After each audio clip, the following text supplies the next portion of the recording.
नमस्कार दोस्तों, मैं पंकज आप लोगों को अपना यूट्यूब चैनल पे स्वागत करना चाहता हूँ। मेरा यूट्यूब चैनल सिंपल सोल्यूशन है। सिंपल सोल्यूशन में आज हम आपको विज्ञान के बारे में बता चल रहे हैं, बेसिक विज्ञान के बारे में, जो बेसिक काफी इंपॉर्टेंट चीज है। जैसे कि विज्ञान में सबसे क्या पहले इंपॉर्टेंट है विज्ञान की परिभाषा। विज्ञान की परिभाषा क्या होती है? विज्ञान दो शब्दों से मिलकर बनना है। विज्ञान हमारा दो शब्दों से मिलकर है। पहला क्या है बी, दूसरा क्या है ज्ञान। बी मतलब क्या होता है? विस्तृत। ज्ञान मतलब होता है जानकारी। किसी वस्तु की यदि हमें विस्तृत जानकारी प्राप्त हो उसे ही क्या कहते हैं? विज्ञान कहते हैं। उसके बाद दूसरा हमारा क्या आता है? एक सुटेबल, सुव्यवस्थित, सुसंगठित, क्रमबद्ध ज्ञान को ही क्या कहते हैं? विज्ञान। सुव्यवस्थित, सुसंगठित, क्रमबद्ध ज्ञान को ही क्या कहते हैं? विज्ञान। उसके बाद साथ में हमारा क्या है? विज्ञान में आज हम सबसे इंपॉर्टेंट क्या है? हमारा पदार्थ। पदार्थ को क्या कहते हैं? सब्सटेंस कहते हैं। इंग्लिश में से क्या कहते हैं? सब्सटेंस। सब्सटेंस में क्या होता है? उसमें क्या हो? आयतन भी हो और उसमें क्या हो? भार हो। आयतन के साथ साथ भार हो। यदि किसी वस्तु में आयतन हो और भार हो उसे क्या कहते हैं? पदार्थ कहते हैं। अर्थात किसी वस्तु में आयतन और भार के जिसे पाया जाएगा उसे क्या कहते हैं? हम पदार्थ कहते हैं। और पदार्थ के में तीन अवस्थाएं होती है पदार्थ की। एक होता है ठोस, दूसरा होता है द्रव, तीसरा होता है गैस।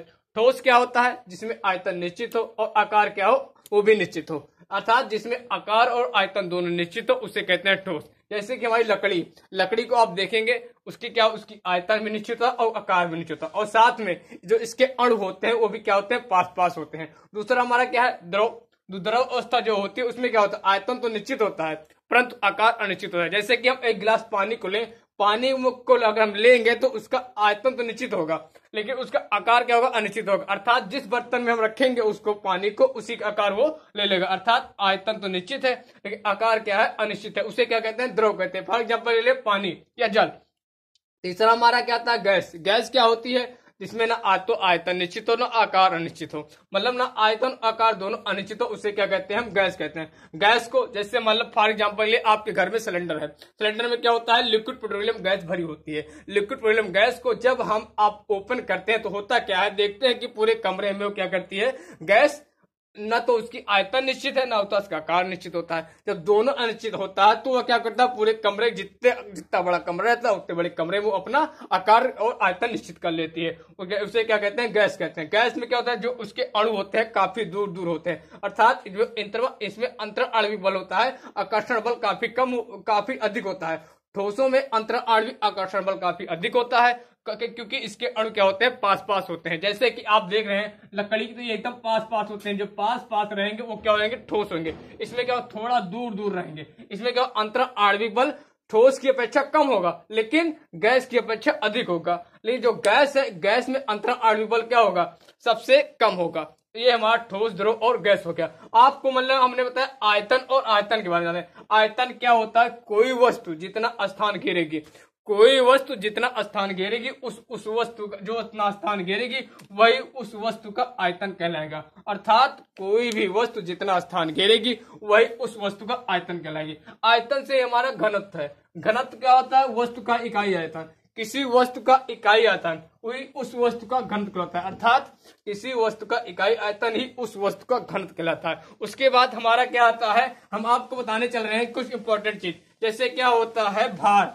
नंबर घनत्व के बाद हमारा भार आता है। भार क्या होता है? किसी वस्तु का परिमाण ही हमारा क्या कहलाता है? भार। भार से रिलेटेड हमारा क्या है? भार के रिलेटेड हमारा क्या है? आयतन। क्या है? वस्तु द्रव्यमान। जैसे कि भार होता है ठीक उसी प्रकार आयतन होता है द्रव्यमान। भार में क्या होता है? इकाई वस्तु का परिमाण। वस्तु का परिमाण ही हमारा क्या है? तो वस्तु का भार कहलाता है। परंतु जो द्रव्यमान होता है, द्रव्यमान हमारा क्या होता है? किसी वस्तु का संपूर्ण परिणाम। किसी वस्तु का संपूर्ण परिणाम हमारा क्या कहलाता है? भार। लेकिन वस्तु का परिमाण कहलाएगा तो भार कहलाएगा और किसी वस्तु का संपूर्ण परिणाम हमारा क्या है? द्रव्यमान कहलाएगा। संपूर्ण जहां लग गया वस्तु के परिमाण में वो हमारा द्रव्यमान होगा, जहां वस्तु का परिमाण केवल होगा वो वस्तु का भार होगा। उसके बाद आयतन हमने बताया, आपको द्रव्यमान बताया, भार बताया, घनत्व बताया, ठोस, द्रव, गैस बताया। उसके बाद आप जानते होंगे आयतन जितना स्थान घेरेगा। आयतन में क्या होता है? लंबाई, चौड़ाई और ऊंचाई। जितनी लंबाई, चौड़ाई, ऊंचाई रहेगी उतना ही उस वस्तु की आयतन में मतलब उतना ही आयतन उसका निर्भर रहेगा। उसके बाद आपको हम चलने बताने कुछ और चीज है जैसे कि हिमीकरण, गलन, क्वथन और ऊर्ध्वपातन। हिमीकरण क्या होता है? जब कोई द्रव हम ले और द्रव को सीधा ठोस में परिवर्तित कर दें, किसी द्रव को ठोस में परिवर्तित होने की प्रक्रिया को क्या कहते हैं? हिमीकरण। अर्थात हिमीकरण वह प्रक्रिया है जिसमें किसी द्रव को ठोस की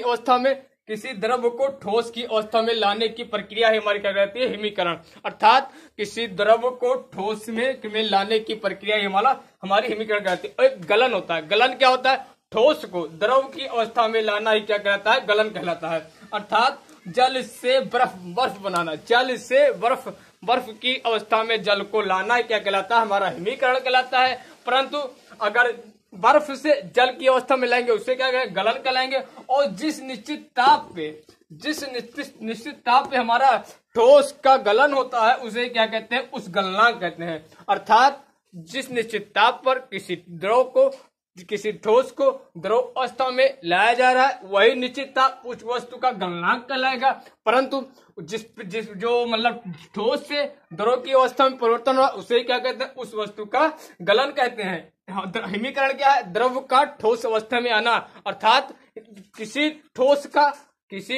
द्रव का ठोस अवस्था में आना ही हिमीकरण कहलाता है। लेकिन जिस ताप पे हिमीकरण होता है उसे क्या कहते हैं? हिमांक कहते हैं। अर्थात जिस ताप पर ये हमारा द्रव ठोस अवस्था में आ रहा है उसे ही हिमांक कहते हैं। उसके बाद हमारा क्वथन है। क्वथन क्या होता है? यदि हम किसी द्रव को गैस अवस्था में परिवर्तित करें, अर्थात किसी द्रव को यदि हम गैस की अवस्था में परिवर्तित करने की प्रक्रिया हमारी कहलाती है, क्वथन कहलाती है। और जिस निश्चित ताप पर यह प्रक्रिया होती है उसे क्या कहते हैं?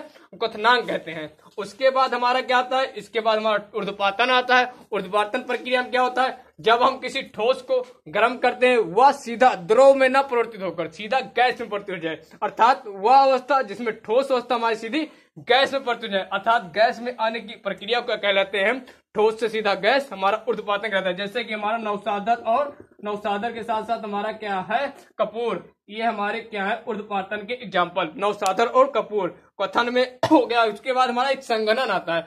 जब हम क्या करते हैं? किसी द्रव को अर्थात किसी गैस को द्रव अवस्था में लाना ही क्या कहलाता है? संघनन। अर्थात कभी कभी आपने देखा होगा जब किसी जल को गर्म करते हैं तो वह सीधा गैस अवस्था में आती है। गैस अवस्था में ऊपर ठंडी होकर फिर जल की अवस्था में वापस आने की प्रक्रिया क्या कहलाती है? संघनन कहलाती है। इसी संघनन के कारण हमारे यहाँ बारिश होती है। जब कोई गैस को सीधा द्रव में लाने की प्रक्रिया को क्या कहलाते हैं?